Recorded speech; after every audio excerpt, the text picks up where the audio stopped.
हमारे न्यायालयों में मामले बहुत लंबित पड़े हुए हैं। इन लंबित मामलों के लिए कोर्ट के आवश्यक समय को जाया न करना पड़े, इसके लिए ट्रिब्यूनल के स्तर पर इन मामलों के अलग से सुनवाई हो और वे ट्रिब्यूनल समयबद्ध तरीके से उन संबंधित पक्षों को मेरिट के आधार पर न्याय प्रदान कर सकें। इस स्पष्ट मंशा के साथ ट्रिब्यूनल ने देश के अंदर अलग अलग क्षेत्रों में कार्य करना प्रारंभ किया। कैट की भूमिका भी केंद्रीय सरकार से जुड़े हुए विभिन्न सरकारी उपक्रमों और शासकीय व्यवस्था से जुड़े हुए अधिकारियों और कार्मिकों की समस्याओं को, जिन्हें लगता था कि उनके साथ किसी स्तर पर न्याय नहीं हो पाया है, उनके लिए प्लेटफॉर्म देना और उस प्लेटफॉर्म के माध्यम से उन्हें समयबद्ध न्याय प्रदान करने का रहा है।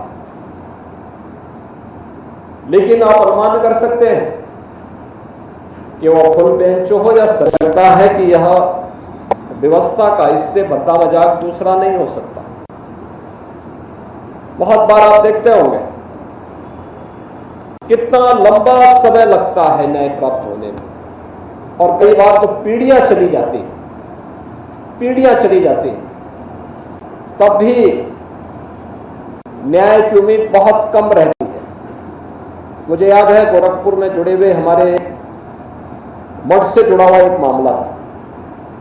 1956 में वह न्यायालय में गया और 56 से चलते उच्चतम न्यायालय में आते आते 1997 में उसका फैसला फिर वहां से हो पाया।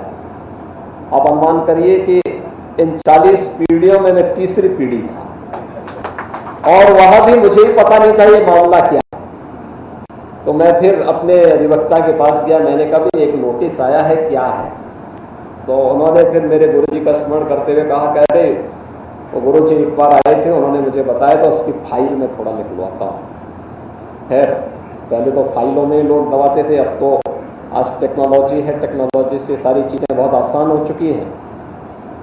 उन्होंने फिर निकाला, फिर उसके बाद उसकी पैरवी आगे बढ़ाई और अंततः वो फैसला फिर मठ के पक्ष में 1956 से चल करके 1997 में, आप अनुमान कर सकते हैं कि इतने वर्षों के बाद वो फैसला तब हमें मिल पाया है। ऐसे ही अनेक मामलों में हम देखते रहे। अब अनुमान करिए किसी भी कर्मचारी के लिए जिसने 10 साल 15 साल की सेवा की है, अगर उसे कैट की शरण में आना है और उसको फैसला प्राप्त करने में 25 साल लग गए तो वह तो काम हो गया, क्योंकि वह इस समय इतनी तो उसकी पूरी नौकरी का समय भी नहीं होता है। उसका कुल नौकरी करने का समय 30 से 35 वर्ष का होता है और 15 साल उसके व्यतीत हो चुके हैं। अगले 25 वर्ष के अंदर उसके साथ न्याय नहीं हो रहा है तो ये मान के चलिए कि फिर उसको न्याय कभी नहीं मिलना है और फिर उसके बाद उसको और उसके परिवार पे क्या बीतती होगी। लेकिन मुझे इस मामले में बहुत अच्छा लगा जो यहां पर मैंने आंकड़े देखे 2014 से 2025 के बीच में आदरणीय प्रधानमंत्री जी की जो मंशा थी, उस मंशा के अनुरूप उन्होंने यहां पर हमने देखा है कि लखनऊ पीठ ने 10 वर्षों में कुल 6,708 मामलों में से 6,000 से अधिक मामलों का यहां पे निस्तारण किया है। इस गति को और तेज किया जा सकता है और मुझे लगता है बहुत सारे मामलों में केवल एक बार दोनों पक्षों को आमने सामने बिठा करके भी आप सुन लेंगे तो बहुत सारे मामलों का निस्तारण हो सकता है। मैं उसका एक उदाहरण देता हूं। हमारे यहाँ राजस्व से जुड़े हुए बहुत सारे मामले पेंडिंग थे। जब 2017 में मैं आया था 33 लाख मामले लंबित थे और छोटे छोटे मामले थे, पैमाइश से, वरासत से जुड़े हुए मामले, नामांतरण से जुड़े हुए मामले, लैंड यूज से जुड़े हुए मामले थे, बंटवारे से जुड़े हुए मामले थे। मैं अक्सर देखता था कहीं विवाद होता था तो उसके पीछे इन्हीं 5 जो राजस्व से जुड़े हुए मामले थे, किसी न किसी उसकी तह में ये होते थे। तो मैंने अधिकारियों की बैठक की, मैंने उनसे पूछा, मैंने कभी इन सब मामलों को मेरिट के आधार पर हम क्यों नहीं डिसाइड करवा देते? होता था कहीं अगर तहसील की वहां पर कोर्ट उन मामलों का निस्तारण कर रही तो कभी अधिवक्ताओं का आंदोलन हो गया, कहीं कोई आ नहीं रहा है, कहीं पे कोई और बात नहीं हो रही है।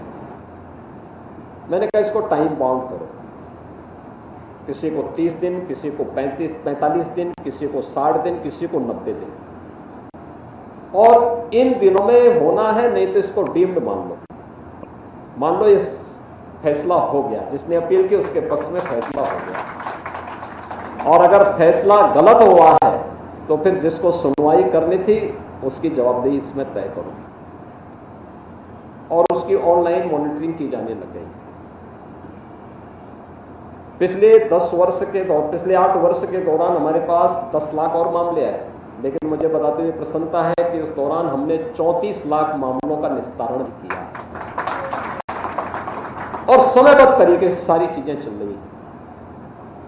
हम लोग इस बात को सुनिश्चित कर रहे हैं कि इन मामलों को व्यक्ति कोई आए, जो ये हमने टाइमलाइन तय की है, इसी दौरान उनका निस्तारण हो।